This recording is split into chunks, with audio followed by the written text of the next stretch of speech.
രാധ ഞാൻ രാധ, കണ്ണനെ മറക്കാത്ത രാധ. രാധ ഞാൻ രാധ, കണ്ണനെ മറക്കാത്ത രാധ. വൃന്ദാവനം നീ മറന്നോ, മധുരയെ നീ മറന്നോ.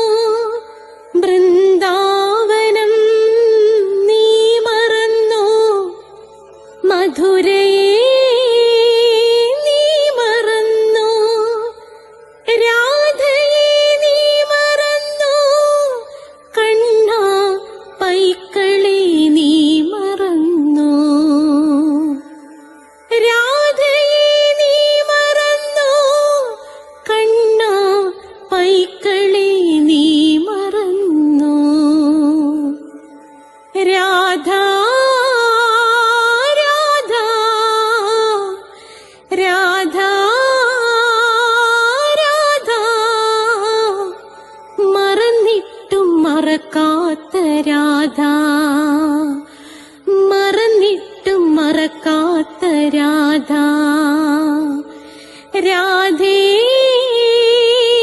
രാധേ രാധേ രാധേ,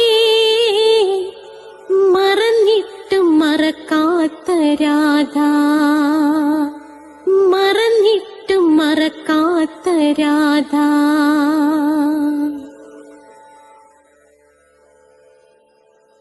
രാധേ രാധേ ഓ രാധേ രാധേ, രാധേ രാധേ ഓ രാധേ രാധേ, രാധേ രാധേ ഓ രാധേ രാധേ, രാധേ രാധേ ഓ രാധേ രാധേ. രാധേ രാധേ എന്ന ചാനലിൻ്റെ നാരായണീയം ക്ലാസ്സുകളിലേക്ക് എല്ലാ പ്രിയപ്പെട്ട പ്രേക്ഷകർക്കും സ്വാഗതം. ഇന്ന് 9ാമത്തെ ദശകം 8ാമത്തെ ശ്ലോകമാണ്, 94ാമത്തെ എപ്പിസോഡാണ്. ഇതിനു മുമ്പുള്ള എപ്പിസോഡുകളൊക്കെ പ്ലേലിസ്റ്റ് എടുത്താൽ കിട്ടുന്നതാണ്. സബ്സ്ക്രൈബ് ചെയ്തവർക്ക് എല്ലാ തിങ്കളാഴ്ചയും 12 മണിക്ക് നാരായണീയം, ചൊവ്വാഴ്ച 12 മണിക്ക് കണ്ണൻ്റെ രാധ, രാധയുടെ ജനനം മുതൽ മരണം വരെയുള്ള ജീവിതകഥ നിരവധി റിസർച്ച് നടത്തി അവതരിപ്പിക്കുന്നു. രാധയുടെ പ്രണയം എന്ന പേരിൽ എല്ലാ ബുധനാഴ്ചയും 12 മണിയാകുമ്പോൾ ഭജഗോവിന്ദത്തിൻ്റെ ക്ലാസ് ഉടൻ ലഭിക്കും. വ്യാഴാഴ്ച അഷ്ടപതി, വെള്ളിയാഴ്ച സൗന്ദര്യലഹരിയുടെ ക്ലാസ്, അതുകൂടാതെ സ്പോക്കൺ ഇംഗ്ലീഷിൻ്റെ ക്ലാസ് ഇട്ടിട്ടുണ്ട്. ഇംഗ്ലീഷ് സംസാരിക്കാൻ ആഗ്രഹിക്കുന്നവരത് കേൾക്കുക.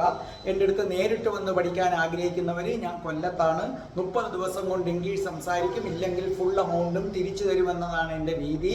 പിന്നെ അതേ കണക്ക് ദൂരെ നിന്ന് വരുന്നവർക്ക് ഹോസ്റ്റൽ സൗകര്യങ്ങളെല്ലാം ഉണ്ടായിരിക്കുന്നതാണ്, ആൺകുട്ടിക്കും പെൺകുട്ടിക്കും. പിന്നെ ജ്യോതിഷം ഉണ്ട്, ഓരോ മാസത്തിൽ ജനിച്ചവരുടെ ഫലം, ഓരോ നക്ഷത്രത്തിൽ ജനിച്ചവരുടെ ഫലം എല്ലാം കൊടുത്തിട്ടുണ്ട്, നിങ്ങളത് കേൾക്കുക.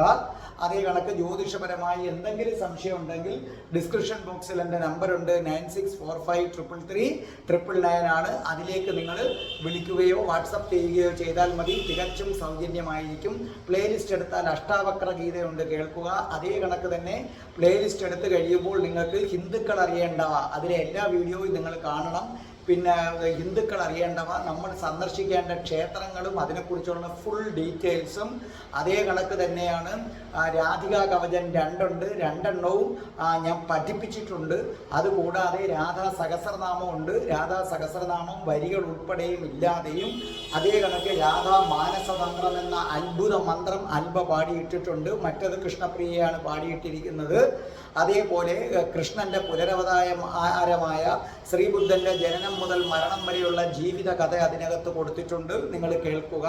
പിന്നെ നിരവധി ഷോർട്ട് വീഡിയോസ് ഉണ്ട്, ഭക്തമീരയുടെ ഉണ്ട്. അതേ ഇടയ്ക്ക് എന്നും രാവിലെ 5:30 മണിക്ക് പോസിറ്റീവ് എനർജി കിട്ടുന്ന മോർണിംഗ് മെസ്സേജ് നിങ്ങൾക്ക് കിട്ടുന്നതാണ്. അപ്പം നമുക്ക് പ്രാർത്ഥിച്ചിട്ട് തുടങ്ങാം. ഓം മഹാഗണപതയേ നമഃ, ഓം ശ്രീ രാധാകൃഷ്ണായ നമഃ, ഓം രാധായേ സ്വാഹ. രാധേ രാധേ ഓ രാധേ രാധേ, രാധേ രാധേ ഓ രാധേ രാധേ, രാധേ രാധേ ഓ രാധേ രാധേ, രാധേ രാധേ ഓ രാധേ രാധേ, രാധേ രാധേ ഓ രാധേ രാധേ, രാധേ രാധേ ഓ രാധേ രാധേ ബർസാനെ വാലി രാധാറാണിക്ക് ജയ്. എൻ്റെ മാതാവ് രാധാറാണിക്ക് ജയ്. എനിക്ക് സർവൈശ്വര്യങ്ങളും വാരിക്കോരി തരുന്ന എൻ്റെ പൊന്ന് രാധാറാണി അമ്മക്ക് ജയ്. എനിക്ക് രോഗങ്ങൾ വരാതെ കാത്തുരക്ഷിക്കുന്ന രാധാറാണി അമ്മക്ക് ജയ്. എന്നെ സർവ പാപങ്ങളിൽ നിന്നും മോചിപ്പിക്കുന്ന രാധാറാണി അമ്മക്ക് ജയ്. അപ്പം ഇന്നത്തെ ഇത് എപ്പിസോഡ് നമുക്ക് പാടിത്തരുന്നത് നിങ്ങളുടെ പ്രിയങ്കരനായി മാറിയ സാക്ഷാൽ സുനിലാണ്. സുനില് രാധേ രാധേ ചാനലിന് അങ്ങേ അറ്റം പ്രിയപ്പെട്ടതാണ്. അവിടെ യുദ്ധത്തിൻ്റെ നടുവിലാണ് സുനില്. എന്നിട്ടും സുനില് നമ്മുടെ നാരായണീയം പാടുന്നതിന് ഒരു വീഴ്ചയും വരുത്തിയില്ലെന്ന് മാത്രമല്ല അപ്പോഴപ്പോഴ് നമുക്ക് വേണ്ടുന്നതെല്ലാം നമുക്ക് റെക്കോർഡ് ചെയ്ത് അയച്ചു തന്നുകൊണ്ടിരിക്കുകയാണ്. അപ്പം രാധേ രാധേ പ്രേക്ഷകർക്ക് ഒരു പരിചയപ്പെടുത്തലിൻ്റെ ആവശ്യമില്ലാത്ത നിങ്ങളുടെയൊക്കെ പ്രിയങ്കരനായി മാറിക്കഴിഞ്ഞിരിക്കുന്ന സാക്ഷാൽ സുനില് അതിമനോഹരമായി ഹൃദയത്തിൽ തട്ടി പാടുകയാണ്. കേട്ടുള്ളൂ. ലഭസ്വഭുവനത്രയീ രചനദക്ഷതാമക്ഷതാം ഗൃഹാണമദനുഗ്രഹം കുരുതപശ്ച ഭൂയോ വിദേ ഭവത്വഖില സാധനീമയി ച ഭക്തിരത്യുത്കടേ തുദീര്യഗിരമാദദാ മുദിതചേതസം വേദസം. അപ്പോൾ നമ്മുടെ സുനില് അത് മനോഹരമായി പാടിത്തന്നത് നിങ്ങൾ കേട്ടല്ലോ. ഇനി നിങ്ങൾ നോക്കിക്കൊള്ളൂ. അതേ കണക്ക് തന്നെ എനിക്ക് രാധാറാണി അമ്മ ദർശനം തന്ന വീഡിയോ ഉടൻ നമ്മുടെ രാധേ രാധേ ചാനലിൽ വരുന്നതാണ്. ഞാൻ പറഞ്ഞല്ലോ എൻ്റെ കാലിന് ഒരു ചെറിയൊരു ബാൻഡേജ് ഇട്ടിരിക്കുന്നത് കൊണ്ടാണ്. അത് അഴിച്ചാൽ ഉടൻ തന്നെ നമ്മളത് റെക്കോർഡ് ചെയ്ത് പിന്നെ ഇടുന്നതായിരിക്കും. ലഭസ്വ ഭുവനത്രയീ രചന ദക്ഷതാം അക്ഷതാം ഗ്രഹാണ മദനുഗ്രഹം കുരു തപച്ഛ ഭൂയോ വിദേ ഭവത്വഖില സാധനീമയി ച ഭക്തിരത്യുത്കടേ തുദീര്യ ചിരമം ദദാ മുദിത ചേതസം വേദസം. അർത്ഥം എഴുതിക്കോ. ലഭസ്വ അർത്ഥം ലഭിക്കട്ടെ. ലഭസ്വ ലഭിക്കട്ടെ. ഭുവനത്രയീ മൂന്ന് ലോകങ്ങളുടെ. രചന രചന അർത്ഥം സൃഷ്ടിക്ക്. രചന എന്ന് പറഞ്ഞാൽ സൃഷ്ടിക്ക്. ദക്ഷതാം അർത്ഥം സാമർഥ്യത്തെ. അക്ഷതാം കുറവില്ലാത്ത. ഗ്രഹാണ സ്വീകരിക്കുക. മദനുഗ്രഹം എൻ്റെ അനുഗ്രഹത്തെ. കുരു തപച്ഛ തപസ് ചെയ്യുക. ഭൂയ വീണ്ടും. ഭവത് ലഭിക്കട്ടെ. അഖില സാധനി എല്ലാം സാധിക്കാൻ ഉതകുന്ന. മയി എന്നിൽ.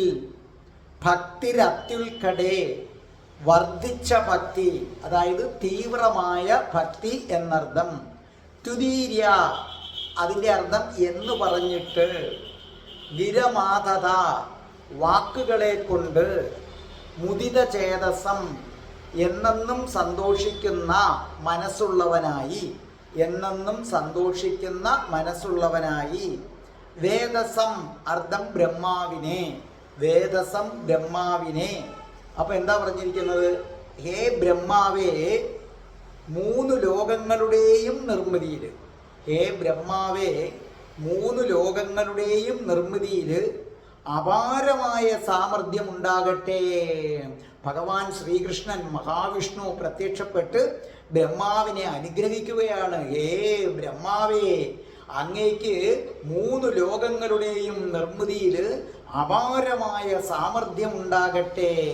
അതിനായി എൻ്റെ അനുഗ്രഹം അങ്ങ് സ്വീകരിച്ചാലും.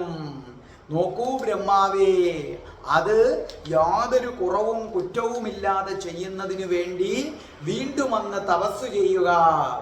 എന്തും സാധിക്കാൻ കഴിയുന്ന തരത്തിലുള്ള തീവ്രമായ ഭക്തി എന്നിൽ ഉണ്ടാകട്ടെ. ഇങ്ങനെ പറഞ്ഞ് ഭഗവാൻ ബ്രഹ്മാവിനെ എന്നെന്നും സന്തോഷിക്കുന്ന മനസ്സുള്ളവനാക്കി തീർത്തു. അപ്പൊ ബ്രഹ്മാവ് ഭഗവാനെ തപസ് ചെയ്യുകയായിരുന്നു എന്ന് നമ്മൾ കഴിഞ്ഞ ശ്ലോകത്തിൽ കണ്ടു. ബ്രഹ്മാവിൻ്റെ തപസ്സിൽ സന്തുഷ്ടനായിട്ട് സാക്ഷാൽ ഭഗവാൻ പ്രത്യക്ഷപ്പെട്ടിട്ട് പറയുന്നു, നിനക്ക് 3 ലോകങ്ങൾ, ഭൂമി, സ്വർഗം, പാതാളം, ഈ പ്രപഞ്ചം സൃഷ്ടിക്കുന്നതിന് അപാരമായ സാമർഥ്യം ഉണ്ടാകട്ടെ. അതിനായിട്ട് എൻ്റെ അനുഗ്രഹം സ്വീകരിക്കുക. ഞാൻ നിന്നെ അനുഗ്രഹിച്ചിരിക്കുന്നു. ഇനി അന്ന് വീണ്ടും തപസ് ചെയ്യണം. അല്ലേ? എന്തും സാധിക്കാൻ കഴിയുന്ന തരത്തിലുള്ള തീവ്രമായ ഭക്തി, അതായത് ഭഗവാനിൽ തീവ്രമായ ഭക്തി വന്നാൽ നമ്മുടെ ഏതാഗ്രഹവും നമുക്ക് സാധിച്ചെടുക്കാൻ കഴിയും. ആ ഭക്തി നിന്നിൽ ഉണ്ടാകട്ടെ. ഇങ്ങനെ പറഞ്ഞിട്ട് ഭഗവാൻ ബ്രഹ്മാവിനെ എന്നെന്നും സന്തോഷിപ്പിക്കുന്ന മനസ്സുള്ളവനാക്കി തീർത്തു. ഇനി നമുക്ക് ഓരോ വരി എടുത്തിട്ട് നമുക്ക് നോക്കാം. ലഭസ്വ ഭുവനത്രയി രചനദക്ഷതാമക്ഷതാം. ലഭസ്വ, ലഭിക്കട്ടെ, ഭുവനത്രയി, 3 ലോകങ്ങളുടെ രചന, സൃഷ്ടിക്ക്, ദക്ഷതാം, സാമർഥ്യത്തെ, അക്ഷതാം, കുറവില്ലാത്ത. അതായത് ഒന്നാമത്തെ വരിയിൽ എന്താ പറയുന്നത്? ഒന്നാമത്തെ വരിയിൽ പറയുന്നത് സാക്ഷാൽ മഹാവിഷ്ണു ഭഗവാൻ പ്രസന്നവദനായി ബ്രഹ്മാവിന് വരം നൽകുകയാണ്.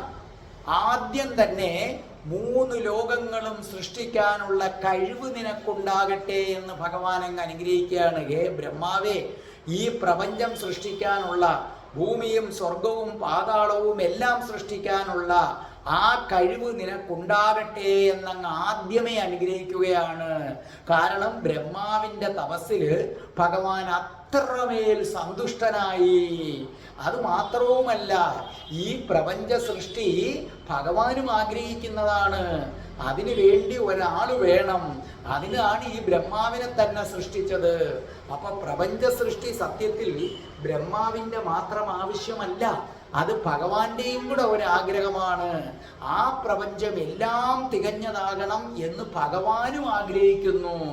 അതുകൊണ്ട് യാതൊരു കുറവുകളുമില്ലാത്ത 3 ലോകങ്ങളും സൃഷ്ടിക്കാൻ ഹേ ബ്രഹ്മൻ അങ്ങേക്ക് കഴിയട്ടെ. ഇനി രണ്ടാമത്തെ വരി, ഗ്രഹാണമതനുഗ്രഹം കുരു തപച്ച ഭൂയോ വിദേ. ഗ്രഹാണ, സ്വീകരിക്കുക, മതനുഗ്രഹം, എൻ്റെ അനുഗ്രഹത്തെ, കുരു തപച്ച, തപസ് ചെയ്യുക, ഭൂയോ, വീണ്ടും. അപ്പൊ ഈ രണ്ടാമത്തെ വരിയുടെ അർത്ഥം എന്താണെന്നറിയാമോ?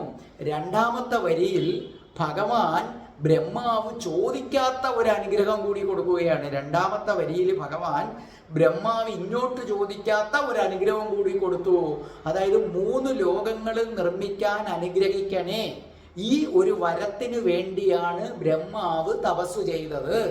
പക്ഷേ ഭഗവാൻ അത് പ്രത്യക്ഷപ്പെട്ടിട്ട് പറഞ്ഞു, നിനക്ക് 3 ലോകം നിർമ്മിക്കാനുള്ള അനുഗ്രഹം മാത്രമല്ല, ആർക്കും ഒരു കുറവും കണ്ടുപിടിക്കാൻ പറ്റാത്തതായി എല്ലാം തികഞ്ഞ 3 ലോകങ്ങളും സൃഷ്ടിക്കാൻ നിനക്ക് കഴിയട്ടെ. അതാണ് പറഞ്ഞത്. ബ്രഹ്മാവ് ആവശ്യപ്പെടാത്ത വരമാണ് ഈ ഒരു കുറവുകളുമില്ലാത്ത പ്രപഞ്ചം സൃഷ്ടിക്കാൻ നിനക്ക് കഴിയട്ടെ എന്ന് പറഞ്ഞത്. ഇനി നോക്കൂ ബ്രഹ്മൻ, നിനക്ക് വീണ്ടും എന്നെ കൊണ്ട് കാര്യങ്ങൾ വേണ്ടിവരും, സഹായം വേണ്ടിവരും. അതുകൊണ്ട് നീ ഒരു കാര്യം ചെയ്യുക.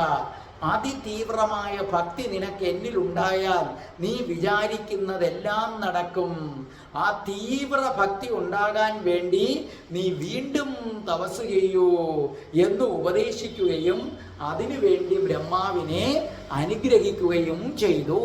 ഇനി നമുക്ക് 2, 3, 4 വരികളിലേക്ക് നമുക്ക് വരാം.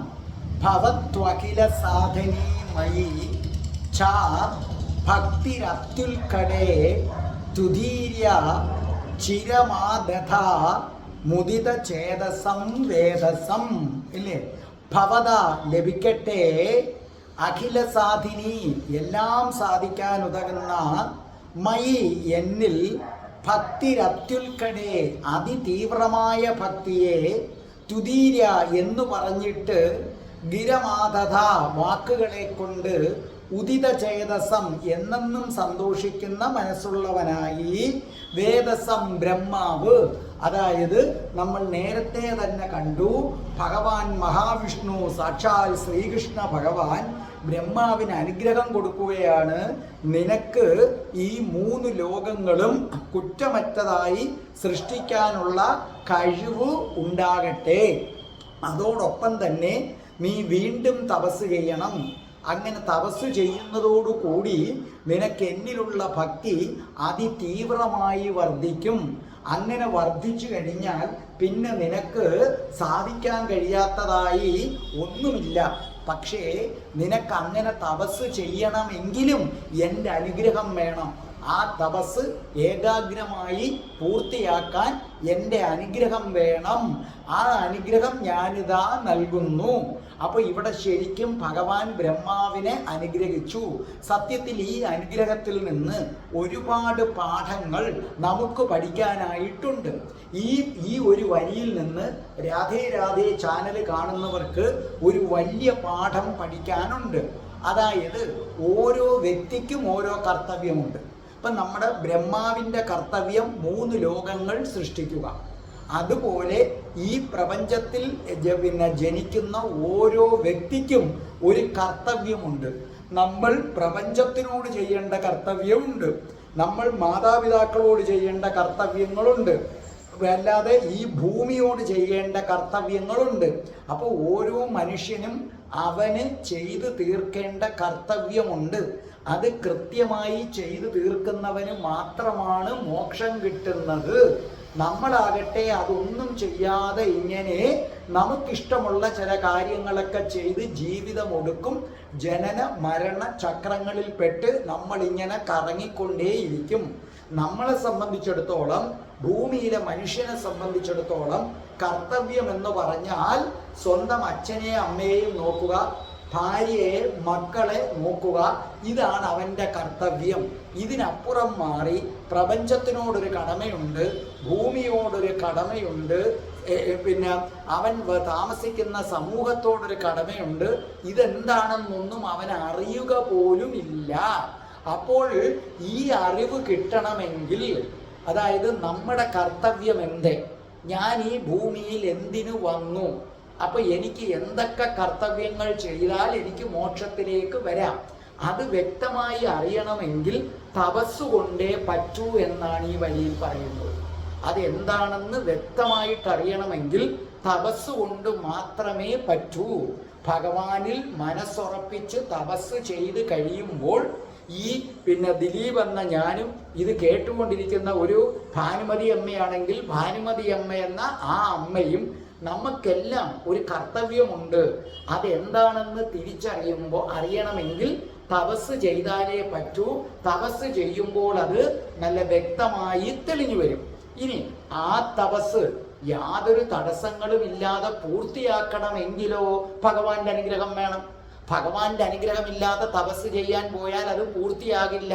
അതുകൊണ്ടാണ് ഇവിടെ ബ്രഹ്മാവിനോട് പറഞ്ഞത്, നീ തപസ് ചെയ്, ആ തപസ് പൂർത്തിയാക്കാൻ എൻ്റെ അനുഗ്രഹം വേണം, ആ അനുഗ്രഹം നീ സ്വീകരിച്ചാലും. അതുപോലെ നമുക്ക് തപസ് ചെയ്യണമെങ്കിൽ ആദ്യം ഭഗവാന്റെ അനുഗ്രഹം വേണം. അതിനായി നമ്മൾ ഓരോരുത്തരും ഭഗവാന്റെ അനുഗ്രഹത്തിന് വേണ്ടി തീവ്രമായി ആഗ്രഹിച്ചുകൊണ്ട് ഭഗവാന്റെ നാമങ്ങൾ ജപിക്കുക. ശരിക്കും പറഞ്ഞാൽ നിങ്ങൾ കണ്ണി കണ്ട മന്ത്രം എല്ലാം വാരിക്കോരി ചെല്ലാതെ ഒരു ദൈവത്തിൽ വിശ്വസിച്ചിട്ട്, ഇപ്പം ഭഗവാൻ ശ്രീകൃഷ്ണനെ വിശ്വസിച്ചാൽ നിങ്ങൾ ഓം നമോ നാരായണായ അത് മാത്രം എടുക്കുക, അല്ലെങ്കിൽ ഓം ക്ലീം കൃഷ്ണായ നമ അത് മാത്രം എടുക്കുക. ശിവനിലാണെങ്കിൽ ഓം നമ ശിവായ അത് 1 കോടി പൂർത്തിയാക്കാൻ ശ്രമിക്കണം. ആ 1 കോടി പൂർത്തിയാക്കി കഴിയുന്ന ആ നിമിഷം നിങ്ങൾക്ക് എന്ത് ചെയ്യുന്നു? ഭഗവാന്റെ അനുഗ്രഹം കിട്ടുന്നു. അതിനുശേഷം നിങ്ങൾ തപസ് ചെയ്യണമെന്ന് പറഞ്ഞാൽ കാട്ടിൽ പോകണമെന്നല്ല അതിൻ്റെ അർത്ഥം. ഒന്നിനോടും ഒട്ടാതെ ജീവിതത്തിൻ്റെ ഓഫീസിൽ പോകേണ്ടവർക്ക് ഓഫീസിൽ പോകാം. അത് കഴിഞ്ഞു വന്നിട്ട് ടി വിയും മൊബൈലും ഇട്ട് കളിക്കാതെ നമ്മൾ എന്ത് ചെയ്യുന്നു? ഭഗവാനെ ധ്യാനിച്ചുകൊണ്ട് അങ്ങനെ കഴിയുന്നു. പിന്നെ ഭക്ഷണം കഴിക്കാൻ സമയം വരുമ്പോൾ നമ്മൾ ഭക്ഷണം കഴിക്കുന്നു. പിന്നെ നമുക്ക് മക്കൾക്കുള്ള ഫീസ് കൊടുക്കണോ, പഠിപ്പിക്കണോ, അതൊക്കെ ചെയ്യുന്നു. ചെയ്ത് കിട്ടുന്ന ഫ്രീ ടൈം ഉണ്ടല്ലോ, ആ ഫ്രീ ടൈം എന്ന് പറയുന്നത് മൊബൈലും മറ്റും കണ്ടിരിക്കാതെ അവിടെ നമ്മൾ ധ്യാനത്തിൽ മുഴുകുക. അപ്പൊ ധ്യാനത്തിൽ മുഴുകാൻ ആദ്യം ഭഗവാന്റെ അനുഗ്രഹം വേണം. ആ അനുഗ്രഹത്തിന് വേണ്ടി നിങ്ങൾ ഓരോരുത്തരും ഇഷ്ടദേവന്റെ അല്ലെങ്കിൽ ദേവതയുടെ മന്ത്രം 1 കോടി പൂർത്തിയാക്കാൻ ശ്രമിച്ച് ആ 1 കോടി പൂർത്തിയാക്കി കഴിഞ്ഞാൽ നിങ്ങൾക്ക് എന്ത് കിട്ടും? ദർശനം കിട്ടും, നേരിട്ടുള്ള. അങ്ങനെ രാധാറാണിയുടെ ദർശനം കിട്ടിയ ഒരാളാണ് ഞാൻ. അത് പിന്നെ ഞാൻ വീഡിയോയിൽ അത് പറയുന്നതാണ്.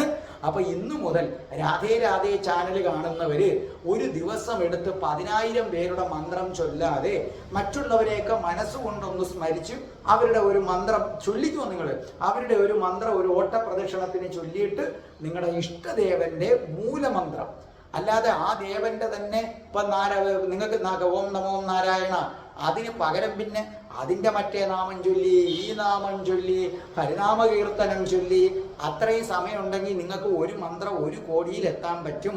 അപ്പൊ നിങ്ങൾ അങ്ങനെ ചെയ്ത് ഭഗവാന്റെ അനുഗ്രഹം വാങ്ങിക്കുക.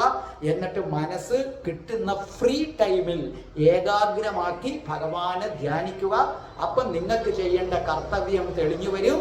ആ കർത്തവ്യം നിർവഹിക്കുന്നതോടുകൂടി ജനന മരണ ചക്രത്തിൽ നിന്ന് മോചനം നേടുകയും ചെയ്യും.